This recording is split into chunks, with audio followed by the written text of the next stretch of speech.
Selamat pagi, selamat bergabung kembali dalam Nasional ISMI bersama saya Fransikolas. Dan saya Yohana Elizabeth Harjadinata. Tentunya jangan lupa kita akan memberikan salam kita. Salam Pancasila.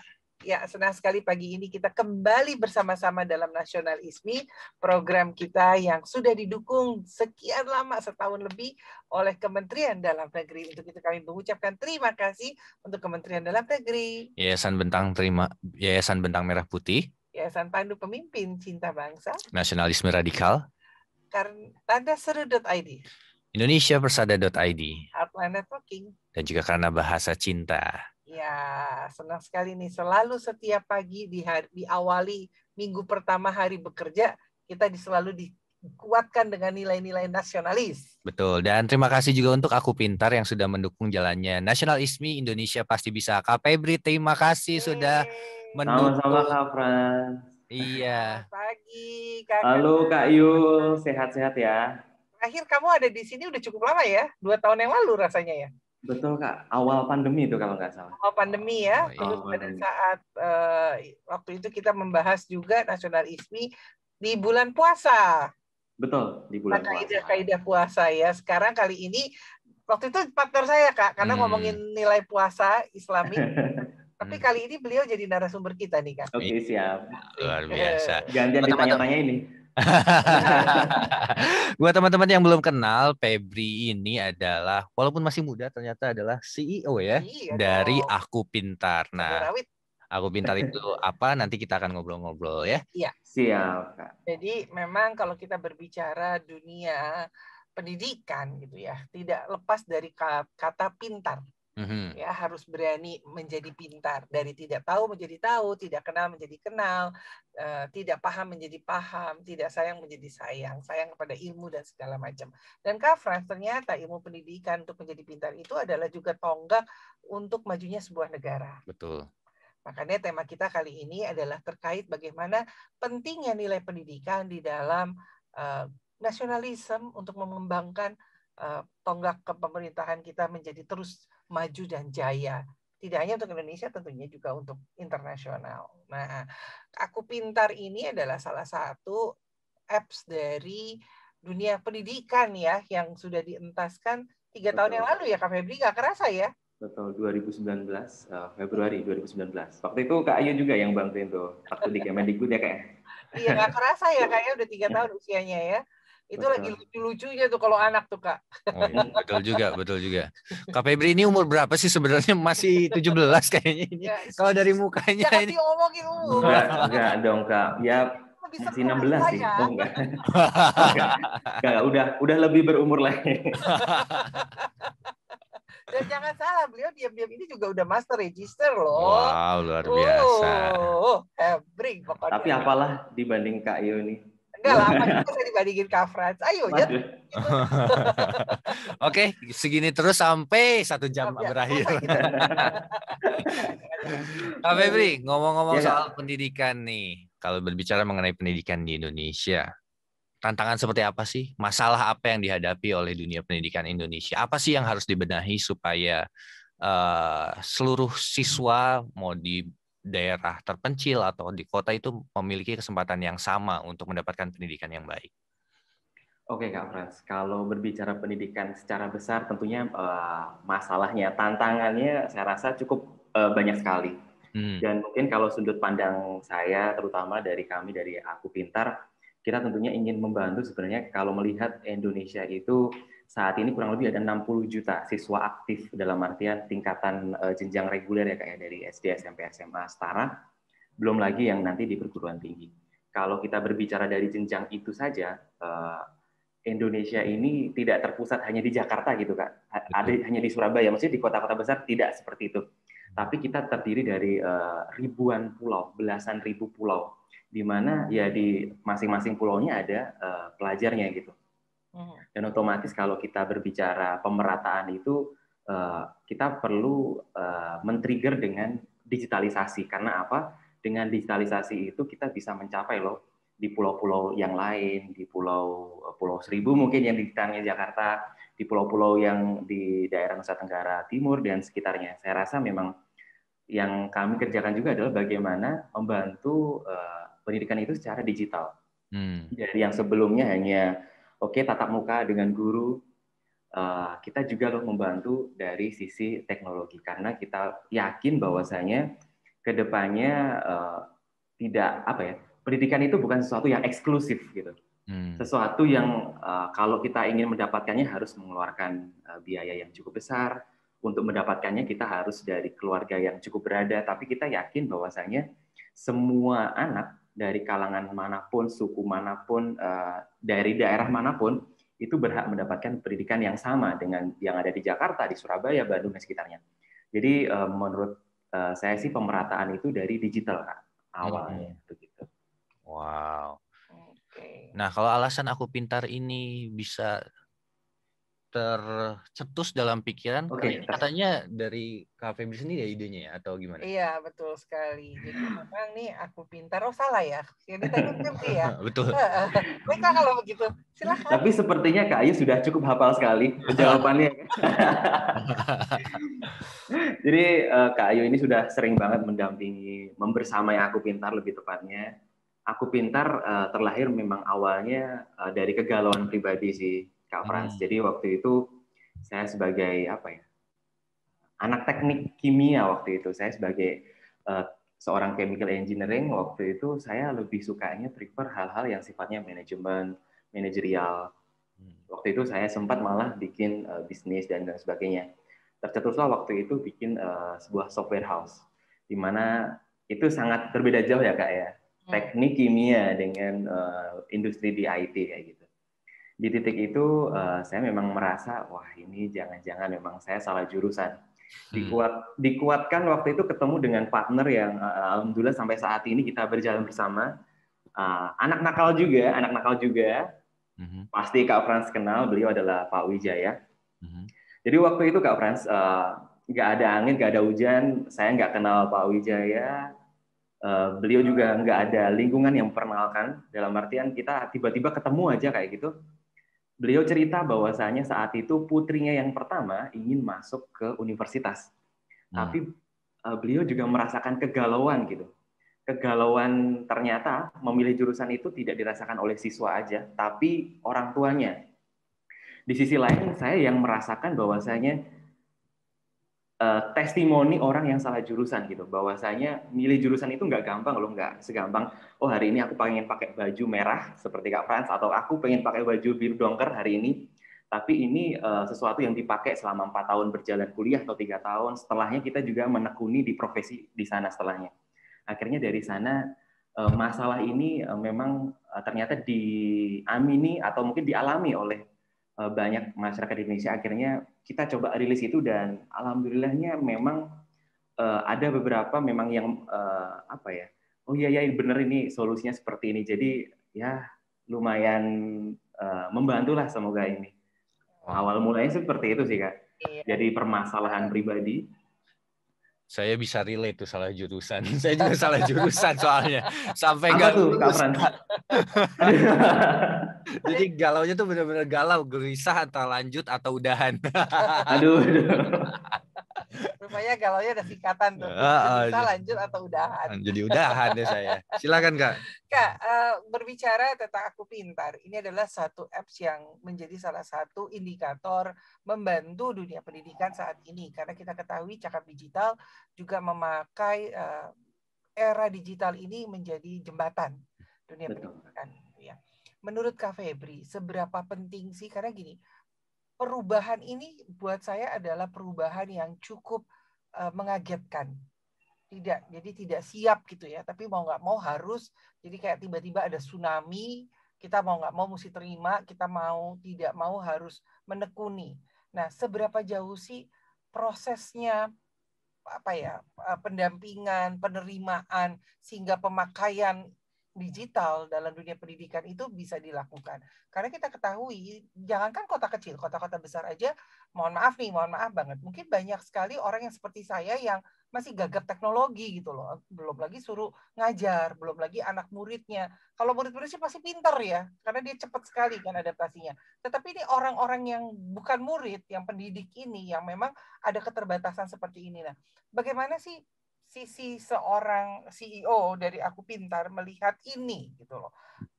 tsunami yang begitu cepat dari digital, khususnya di dunia pendidikan, dan bagaimana bisa diterima dan akhirnya bisa diaplikasikan dengan baik. Oke Kak Ayu, kalau pertanyaan Kak Ayu ini cukup dalam ya, dalam artian memang dulu sebelum adanya pandemi ini semuanya tatap muka, dalam artian tidak ada gambaran, semua belajar dari rumah masing-masing, bahkan ujiannya dari rumah kayak gitu. Ya. Kita kan dulu kan ujian harus di kertas, nulis, abit dan sebagainya. Keringetan pula ya Kak, itu kan ya sekarang nggak perlu kancing kan.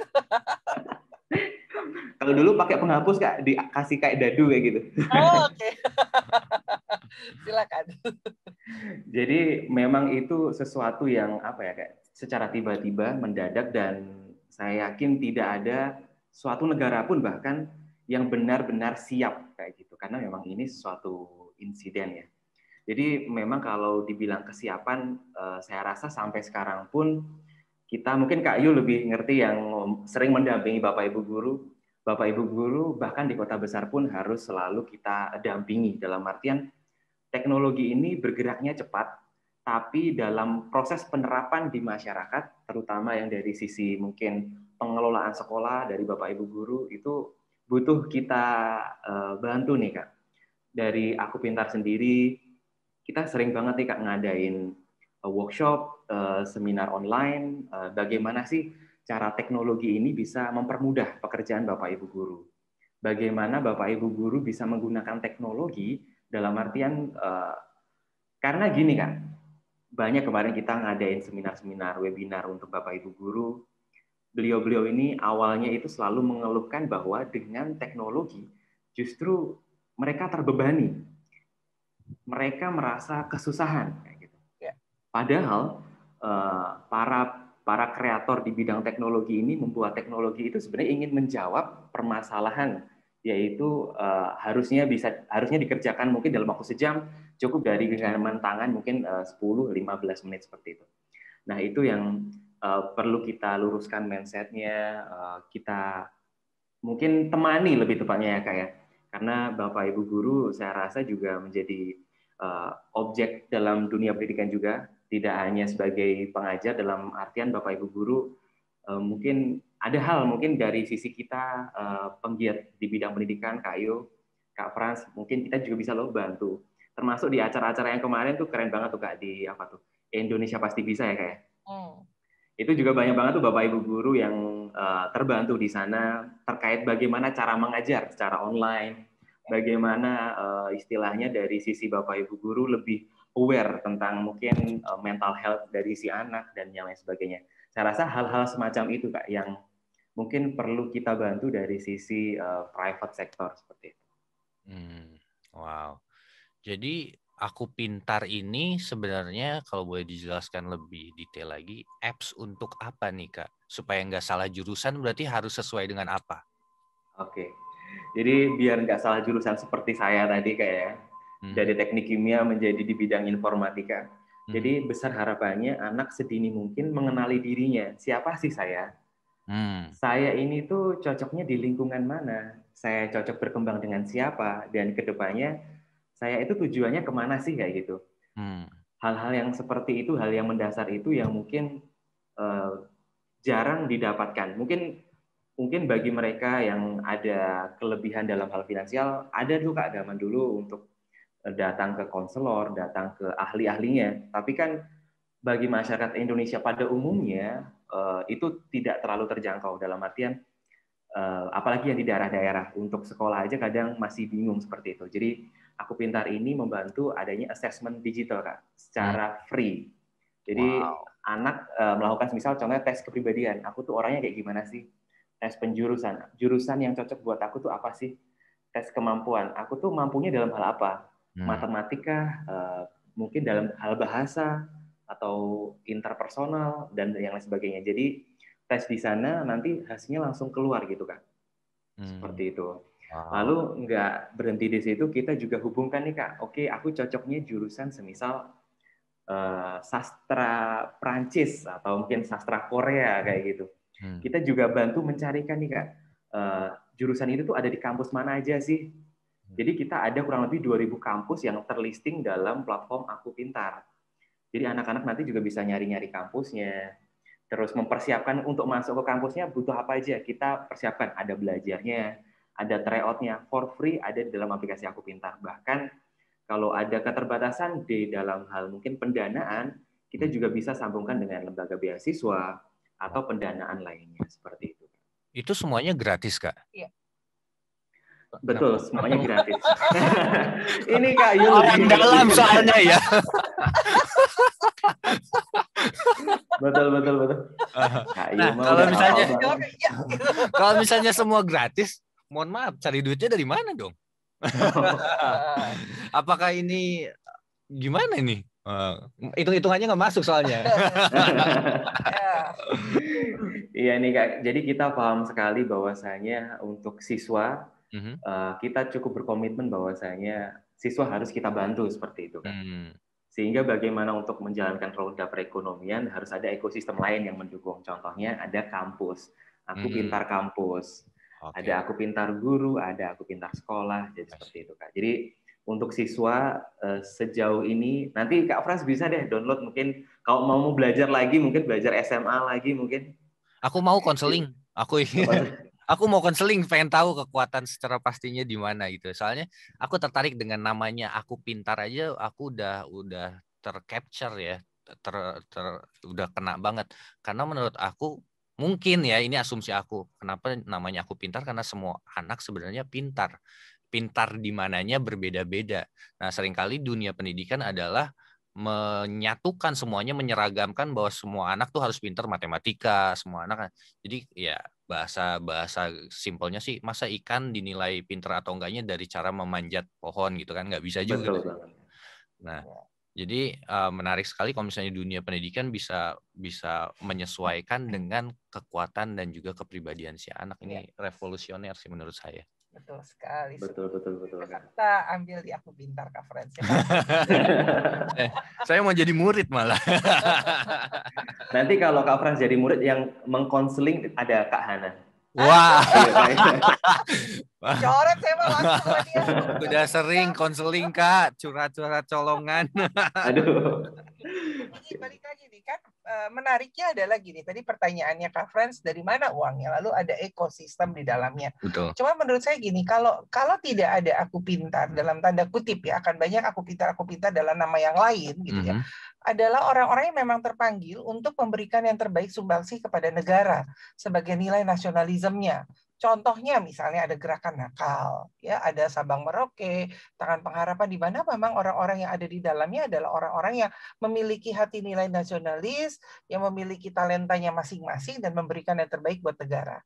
Ya, ini mungkin yang saya bisa angkat salut kepada setiap insani di Aku Pintar, tidak dari CEO atau foundernya saja, tetapi dari setiap pekerjanya juga yang melakukan dengan totalitas gitu sih ya. Dan ini saya yakin juga berlaku untuk semuanya. Nah, Pak Febri tadi kan menarik ya. Artinya kalau kita berbicara dunia pendidikan sebagai tongkat yang penting dalam kemajuan bangsa, menariknya adalah gini. Kalau kita salah jurusan, galaunya Kak Frans tadi ya, berhenti, lanjut, apa udahan gitu. Dan ini dialami oleh banyak orang. Permasalahannya adalah adakah target spesifik dari Aku Pintar dalam berapa tahun konsep dari galau tersebut bisa berubah atau bahkan mungkin menjadi nol? Oke. Sebenarnya saat ini Aku Pintar pun sudah ada lakukan riset bersama dengan lembaga yang lain, kalau boleh disebut Kata Data. Memang tidak bisa langsung dijustifikasi persentase itu disumbang keseluruhan oleh Aku Pintar. Tapi berdasarkan riset nih Kak, anak zaman sekarang, hasil riset terakhir bulan Mei, itu menyatakan bahwa anak zaman sekarang 75% itu lebih pede dalam memilih jurusan. Dia lebih yakin dalam, oke, aku pengen di sini. Dan anak zaman sekarang lebih mandiri, Kak, dalam artian nggak terlalu tergantung apa kata orang tua, apa kata temen, apa kata tren sekarang. Jadi ya memang tidak bisa dijustifikasi itu 100% yang membantu dari Aku Pintar. Tapi hal-hal semacam ini yang kami harapkan nantinya di suatu titik nanti di 3 atau 5 tahun ke depan lagi, anak bahkan mungkin dari SMP sudah tahu, aku nanti pengen jadi Kak Frans nih, pengen jadi artis seperti Kak Frans. Oleh karena itu nanti aku SMA-nya misal aku mungkin bahasa aja, biar mungkin bahasaku lebih lancar dan lain sebagainya. Kuliahnya nanti mungkin di bidang mungkin artistik dan lain sebagainya. Jadi apa ya Kak, besar harapannya nanti 3-5 tahun ke depan dan seterusnya Aku Pintar ini menjadi teman perjalanan dari setiap insan pendidikan untuk meraih cita-citanya seperti itu. Wow. Barusan saya mau nanya hal yang sama sebenarnya. Andai kata bisa lebih cepat gitu, kalau misalnya pemilihan jurusan kan biasanya dari SMA ke kuliah kan. Sementara dari jenjang yang lebih rendah pun menurut saya perlu. Dan sekarang ada satu gerakan yang cukup lumayan populer juga, unschooling namanya, di mana anak-anak akhirnya tidak memilih bersekolah secara secara formal gitu, tapi dia bersekolah dengan manggil guru gitu, dan akhirnya yang lainnya ngikutin course sesuai dengan minat dan bakat dia. Ini juga menjadi salah satu pemikiran buat orang tua juga sih. Nah, makanya Aku Pintar ini bisa dari umur berapa nih? Aku langsung pertanyaannya. Anakku udah kelas 3 SD nih soalnya. Oke Kak. Ini jadi waktu kami rilis dulu Kak, Februari 2019 ya, Februari 2019 itu kami memang membantu dari sisi anak SMA setara, SMA SMK yang ingin melanjutkan ke jenjang selanjutnya, maupun baik itu perkuliahan maupun karirnya. Waktu itu mungkin dari Kak Hana juga yang menjembatani bersama dengan Kemendikbud, ternyata Kemendikbud itu juga ada titipan Kak dari Direktorat SMP bahwasanya harusnya anak SMP itu nanti mau ke SMA itu udah tahu nih Kak, SMA-nya itu apa? Apakah dia nanti cocoknya di IPA, di IPS atau di bahasa? Terus nanti di SMK lebih banyak lagi Kak, ada mungkin 140-an lebih spektrum jurusan. Jadi dari masukan itu, ide itu, Aku Pintar setelahnya langsung menjawab bahwasanya anak SMP itu juga bisa loh Kak nanti dijuruskan. Oh nanti semisal di SMA 60% saya IPA, 20% saya IPS, sisanya bahasa, semisal seperti itu. Kalau mau ke SMK itu ada cocoknya saya apa? Mungkin elektro mungkin, atau mungkin perhotelan. Dan kita juga bantu Kak untuk anak-anak SMP setara. Zaman sekarang zaman PPDB Kak ya, penerimaan peserta didik baru. Zonasi kalau yang zaman sekarang yang lagi panas-panasnya ya, karena dulu pengen masuk di sekolah favorit. Kalau sekarang dibatasi regionalnya, kita juga bantu loh Kak untuk mencari sekolah berdasarkan semisal rumah Kak Yu di Tangerang Kota Tangselnya, di perumahan apa, saya ini mungkin paling dekat, mungkin yang SMA yang masuk radius saya itu SMA mana saja, SMK-nya mana aja. Kita bantu juga sampai sana Kak, termasuk kita carikan SMK yang atau SMA yang punya fasilitas yang sesuai dengan harapan si anak seperti itu. Negeri atau swasta atau semuanya? Semuanya yang ada di bawah Kementerian Pendidikan dan Kebudayaan. Iya, betul sekali. Jadi memang kalau dikatakan dunia pendidikan itu sebetulnya harus memilai atau didahului sejak sedini mungkin ya. Dari mana kita bisa ketahui kalau di dunia pendidikan secara pemerintah, penjurusan itu dilakukan dari SMP ke SMA. Tetapi juga Kak, ini sekarang mulai ada nih dari SD untuk ke SMP. Jadi SMP pun sekarang sudah mulai dipilah. Dan satu hal yang saya sadari adalah dulu IPA itu menjadi favorit dan terkesan cool, paling keren. Tapi sekarang sudah ada kesetaraan dan tidak menyatakan anak IPS, anak bahasa adalah anak-anak yang tidak cool. Semuanya juga baik dan keren gitu ya. Nah, ini yang membuat satu fenomena baru di dunia pendidikan yang rasanya saat ini kita sama-sama rasakan gitu ya. Pertanyaan berikutnya adalah Kak, saya tahu banget Aku Pintar ini begitu banyak melakukan kegiatan-kegiatan ya, yang tertuju baik kepada siswa, kepada guru, tadi kepada lingkungan karena mengaktifkan ekonomi lingkungan dengan memilih tempat tinggal, sekolah yang terdekat gitu ya. Tantangan apa sih yang sebetulnya terbesar? Karena kalau saya lihat ini kan maju terus nih. Tadinya kita cuma ada 1-2 doang gitu. Sekarang udah mulai banyak nih programnya. Nah, apakah itu menjawab tantangan-tantangan yang ada atau sebetulnya justru membuat tantangan baru? Justru apa yang kita buat saat ini Kak, bener banget sama statement Kak Ayu tadi. Membuat tantangan baru, di mana otomatis oke, ketika suatu tantangan terjawab, muncul tantangan yang lainnya, dan dari banyak tantangan muncul tantangan lebih besar yang lainnya, yaitu bagaimana saat ini ya kayak membuat belajar itu menjadi hal yang menyenangkan, hal yang fun, apalagi dalam digital.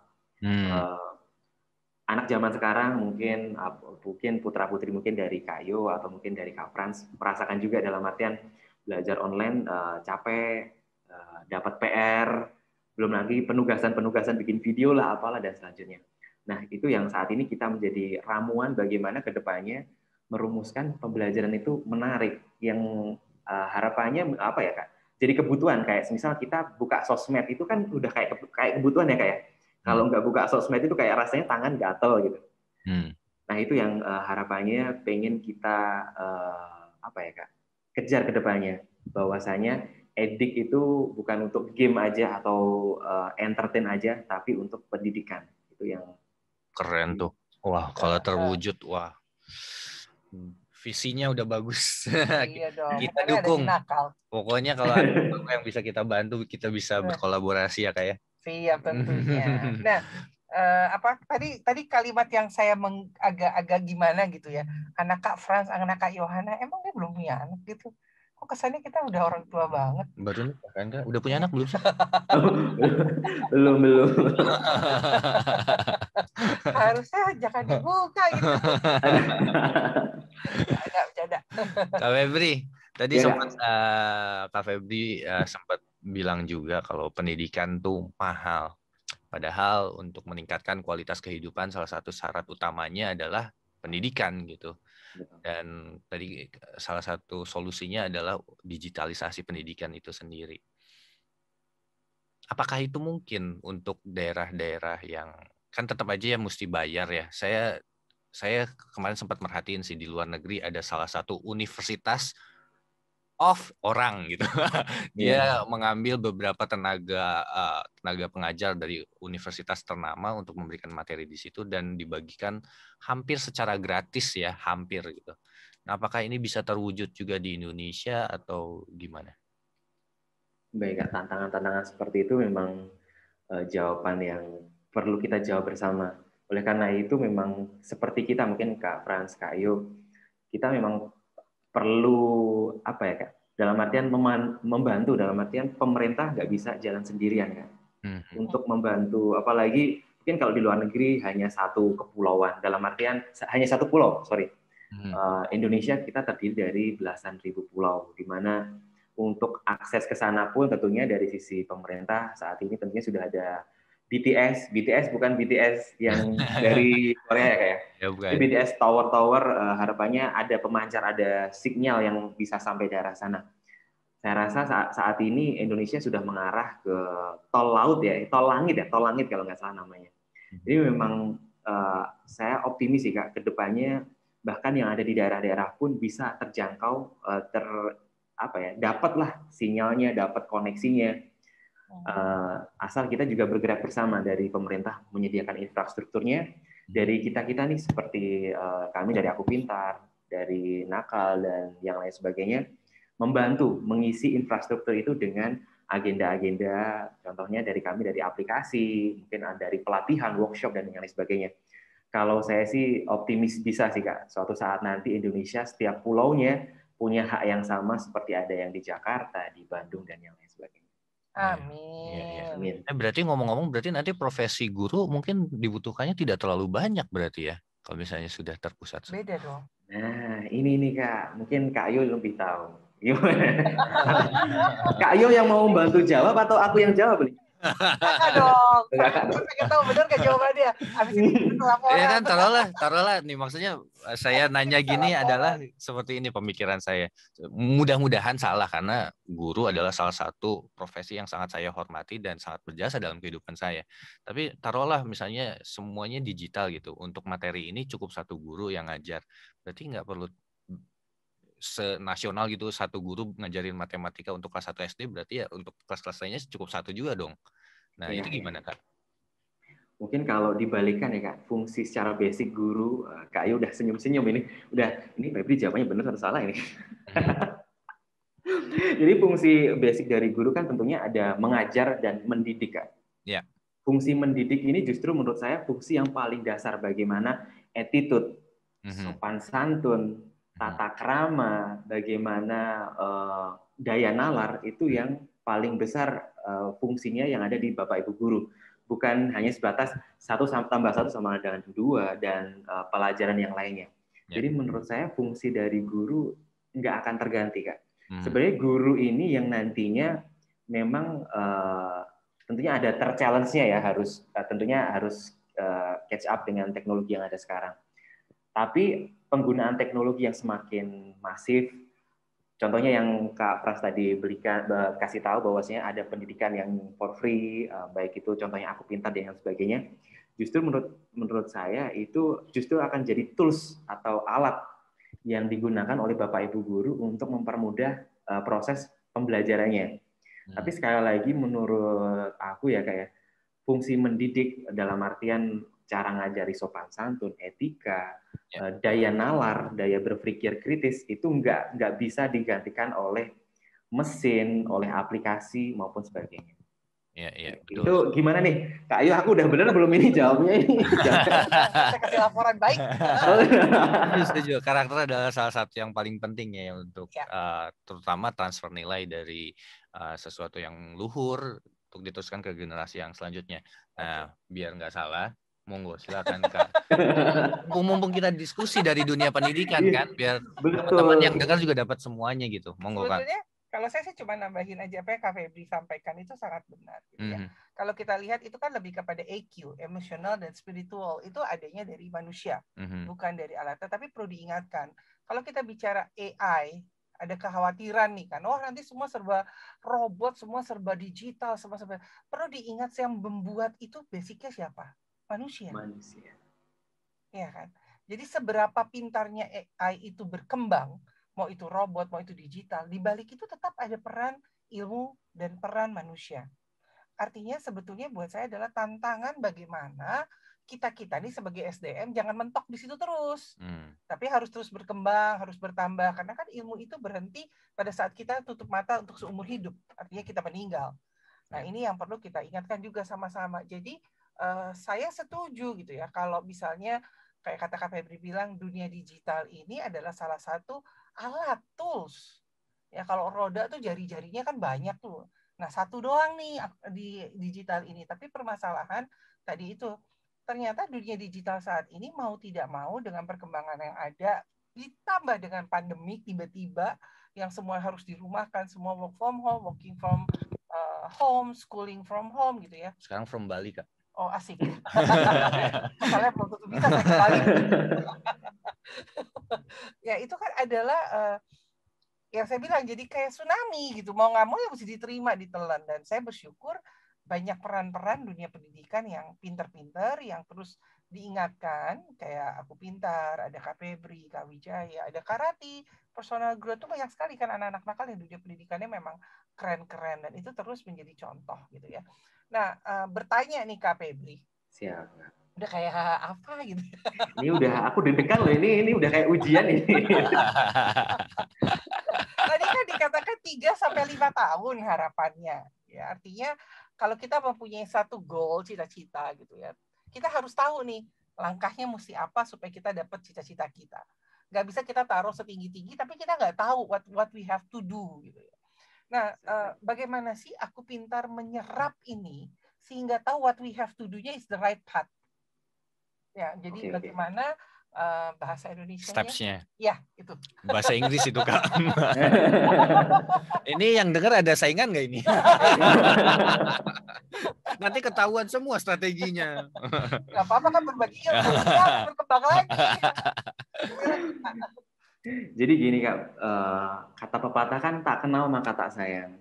Otomatis kalau kami nggak mengenal sebenarnya lingkungan pendidikan itu ada apa aja kan, kami juga nggak bisa memecahkan masalah yang ada di dalamnya seperti itu. Kami mungkin Kak Ayu juga udah cukup paham bahwasanya Aku Pintar cukup dalam istilahnya menyelami dari sisi anak, dari sisi pelajarnya, siswanya seperti itu.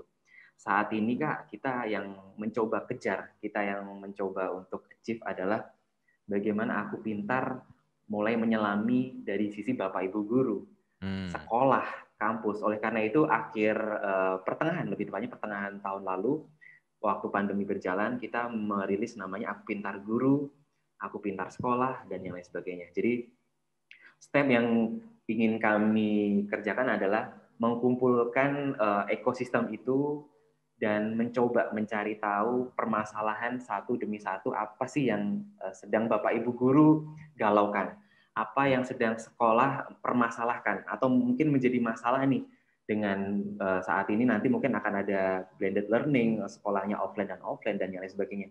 Apa kendalanya? Apa kendala dari pemerintah? Mungkin Kak Ayu yang lebih sering diskusi dengan pemerintah, mungkin yang jadi insight dari sisi kami aplikasi Aku Pintar. Apa yang jadi permasalahan di kampus dan yang lain sebagainya. Itu yang kita coba susun puzzle-puzzle-nya, Kak. Ketika puzzle-puzzle itu ketemu, kita coba cari path-nya, dalam artian oke, dari sisi siswa kita konekkan dengan sisi guru seperti apa, kita konekkan dengan sisi sekolah seperti apa, dengan sisi kampus seperti apa. Jadi langkah memang kita kerja adalah menyusun ekosistem itu dalam satu platform, yaitu Aku Pintar. Wah, keren. Kalau misalnya saya salah, tolong dikoreksi ya. Apakah mungkin menyelami dari sisi guru, misalnya guru yang memang keahliannya dalam mengajar suatu pokok mata pelajaran itu akan semakin diperlengkapi di area itunya gitu. Oke, Kak. Untuk saat ini yang sudah kita perbantukan, Kak. Oke, sekarang anak sudah tahu saya passionnya apa, saya orangnya seperti apa, next-nya saya arahnya kemana. Nah, di Aku Pintar Guru, yang aplikasi, salah satu fitur layanan di aplikasi Aku Pintar Guru, kita membantu Bapak Ibu guru untuk mengetahui, semisal Kak Yu guru kelas 12 IPA 1, misal seperti itu. Jadi nanti di dalam aplikasi Kak Yu nanti ada semua list siswanya dan list potensi-potensi diri dan saran-sarannya. Jadi Kak Yu sebagai guru nantinya untuk mengajar si kelas, misal kelas 12 IPA 1 ini, Kak Yu punya arahannya. Oh, si A ini anaknya seperti ini. Kalau ada masalah nanti saran dan rekomendasinya seperti apa. Oh, si B ini seperti ini. Oh, pantas kalau diajar mungkin matematika atau mungkin mata pelajaran yang eksakta, dia kurang nangkep. Oh, perlu dikasih percontohan dengan visual kah? Dengan mungkin diajak praktik bersama seperti itu. Jadi kita ingin mengkonekkan juga tuh, Kak. Nah, seperti itu. Saat ini yang kita kerjakan seperti itu. Nice. Aku mau nitip. Apa tuh, Kak? Satu, nasionalisme. Nasionalisme. Siap, Kak Ayu. Noted. Oke. Pertanyaan berikutnya agak susah nih, Kak. Iya. Waduh. Yang lebih deg-degan ya. Ini pertanyaannya buat Anda berdua sih. Ya. Kenapa saya kalau nggak bisa jawab sih keterlaluan sih. Keterlaluan, ini nasional yang dengar, Aceh sampai Papua. Asik. Nah, pelajaran favoritnya apa, Kak? Apa, Kak Febri? Pasti udah deg-degan dia tuh. Pelajaran favorit kalau waktu dulu masih SD aku matematika. Waduh. Matematika favorit. Oh. Kamu apa? Maksudnya apa? Ini nih yang nggak pernah aku pintar nih. Orang yang favoritnya matematika makanya pintar. Apa? Langsung menghakimi. Kan udah dari awal, dari panjang dan lebar aku pintar. Semua orang punya kekuatannya masing-masing. Iya, makanya saya tanya, kamu apa? Saya nggak pintar di matematika. Jawab dulu dong apa? Saya sukanya sejarah. Kamu juga pintar. Oh gitu, benar. Saya senangnya seni sih. Seni. Waduh. Kok nggak nyambung ya? Nggak. Kamu sih sebetulnya. Oh ya? Iya. Oh. Oke. Pertanyaannya bikin keringat dingin nih, Kak. Kamu tadi udah deg-degan tuh. Apa ya? Cuma berani sama Febri dia begitu. Ya silakan, Kak. Oh, udah. Tadinya saya mau bikin kuis kecil-kecilan, tapi matematika dia milihnya susah. Soalnya susah. Masa saya bikin soal cerita sekarang? Pertama, sekarang pertanyaan susah kedua deh. Oke. Aduh. Kalau ditanya cita-citanya mau jadi apa sih jawabannya? Pertama kali. Pertama kali pengen jadi dokter. Oke. Kalau Kak Fren? Sama. Oh, oke. Sama itu textbook kayaknya anak-anak dulu. Kamu kalau udah gede jadi dokter, kamu udah gede. Sekarang orang nggak boleh jadi dokter. Tahu nggak jawaban anak saya apa? Apa? Pengen jadi penjual kue ape. Okay. Serius. Jadi gini, setiap pulang gereja, kebetulan saya Kristiani, jadi setiap pulang gereja itu di depan pintu gerbang masuk dan keluarnya ada bapak-bapak tua jualan kue ape, kue pepe ya, yang tengahnya bulat tuh, terus ini ape kan namanya, kue ape. Jadi kita tuh selalu beli. Nah mungkin karena lihat si bapak itu seneng gitu ya, saya kasih uang. Sekali waktu saya tanya iseng setelah beberapa lama gitu, kakak mau jadi apa nanti besar? Dan dia dengan lantang jawab, aku mau jualan kue ape. Itu kue yang sangat mengesalkan ya kalau ditanya. Iya. Kamu itu kue apa? Kue apa? Oke. Berikutnya Kak. Kalau kita berbicara tentang dunia pendidikan, peran pertama paling penting menurut saya adalah keluarga. Seringkali keluarga dalam tanda kutip orang tua pada saat menyekolahkan anak beranggapan anak itu sudah menjadi tanggung jawab sekolah. Anak itu pintar harus dari gurunya. Banyak ya, tidak semua. Anak itu harus menggali ilmu dari sekolahnya. Nah, sekarang ini dunia sudah berubah. Di mana kita tahu anak itu mau nggak mau pintar karena dia harus sendiri menggali. Karena dia belajar dari rumah, boleh buka, nilai tantangannya beda. Dulu kita mesti ke perpustakaan untuk mencari buku. Nah, daftar pustakanya apa, narasumbernya siapa. Tapi sekarang tinggal klik sesuatu, satu kata sudah menjawab semuanya. Apakah ada program-program yang membuka mata hati ya untuk orang tua? Program membuka mata hati ini sebenarnya terus orang tuanya bisa tiba-tiba lihat sesuatu yang ini apa? Oke, lanjutkan. Ngerti lah maksudnya, ngerti. Ada yang membuka mata hati orang tua untuk mengerti gitu peran mereka penting, terutama saat ini di saat sekolah menjadi senternya di rumah, gitu, baik secara psikologis dan non psikologis. Nah itu Kak Ayu, itu kemarin yang menjadi cukup diskusi panjang di internal kami, bahwasanya dengan pandemi anak belajar di rumah dan di realitanya bahkan orang tuanya ikut belajar sekarang. Ikut nemenin, bahkan ada beberapa ikut bantuin ngerjain PR dan yang lain sebagainya gitu. Sehingga memang orang tua yang zaman sekarang nggak boleh tidak bisa untuk menutup mata bahwasanya pendidikan itu hanya tanggung jawab guru, nggak bisa seperti itu lagi. Jadi akhirnya dari situ dari kami ingin membuat program namanya Battle Pintar, Kak. Oke. Jadi di program itu kita biasanya live di Instagram, di podcast kita, menghadirkan orang tua, menghadirkan anak, dan ada satu psikolog untuk jadi penengahnya. Jadi program-program yang kita hadirkan adalah contohnya IPA atau IPS, mau gap year atau langsung lanjut kuliah, jurusan-jurusan yang istilahnya nurut sama orang tua, maksudnya untuk kuliah itu nurut sama orang tua atau keinginan anak. Jadi kita hadirkan tema-tema seperti itu untuk apa, Kak? Anak nggak bisa yang zaman sekarang diperintah langsung, kamu harus ini, kamu harus ini, kamu harus ini. Anak zaman sekarang perlu diskusi. Dan terkadang anak itu takut diskusi sama orang tua gitu. Mungkin di beberapa tipe orang tua yang cukup mengerti, anaknya bisa untuk langsung mengungkapkan apa yang jadi keluh kesah anak ke orang tua.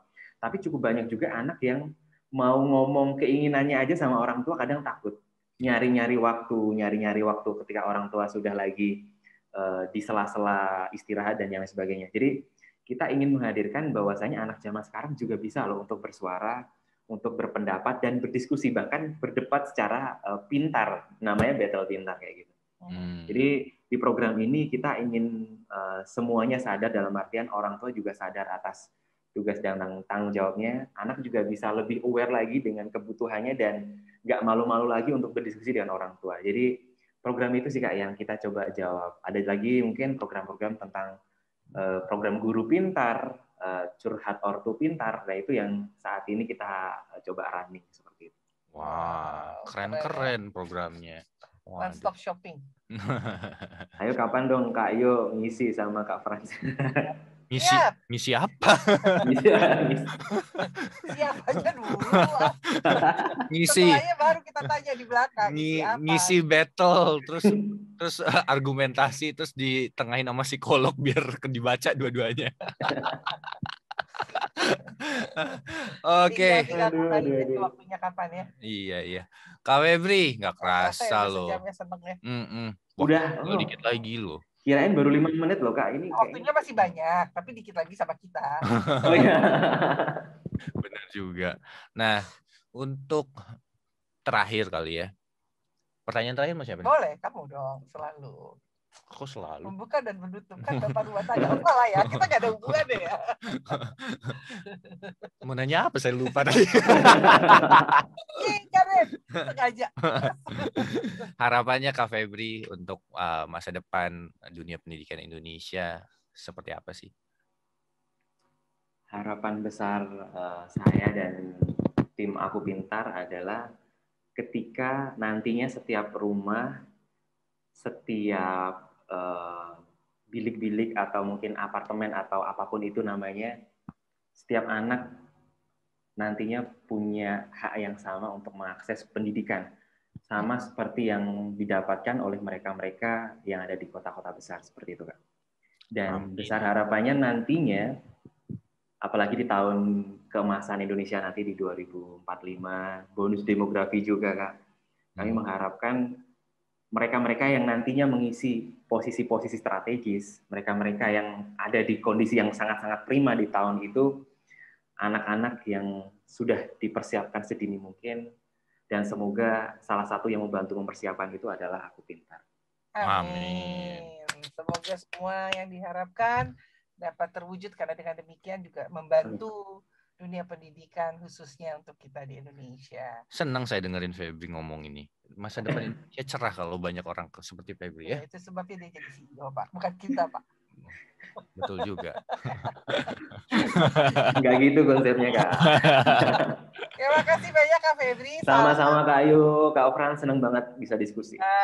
Untuk Pak Wijaya, Pak Sofyan, Bu Lucy, dan teman-teman semuanya ya. Salam dari kami, Nasionalisme.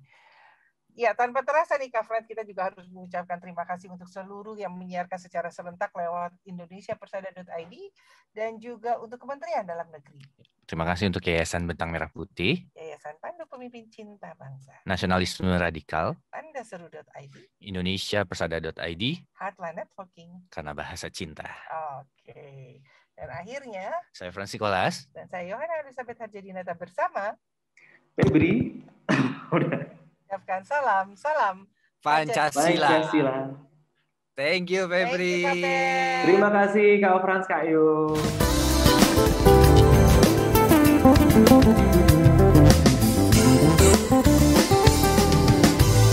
100.6 Heartland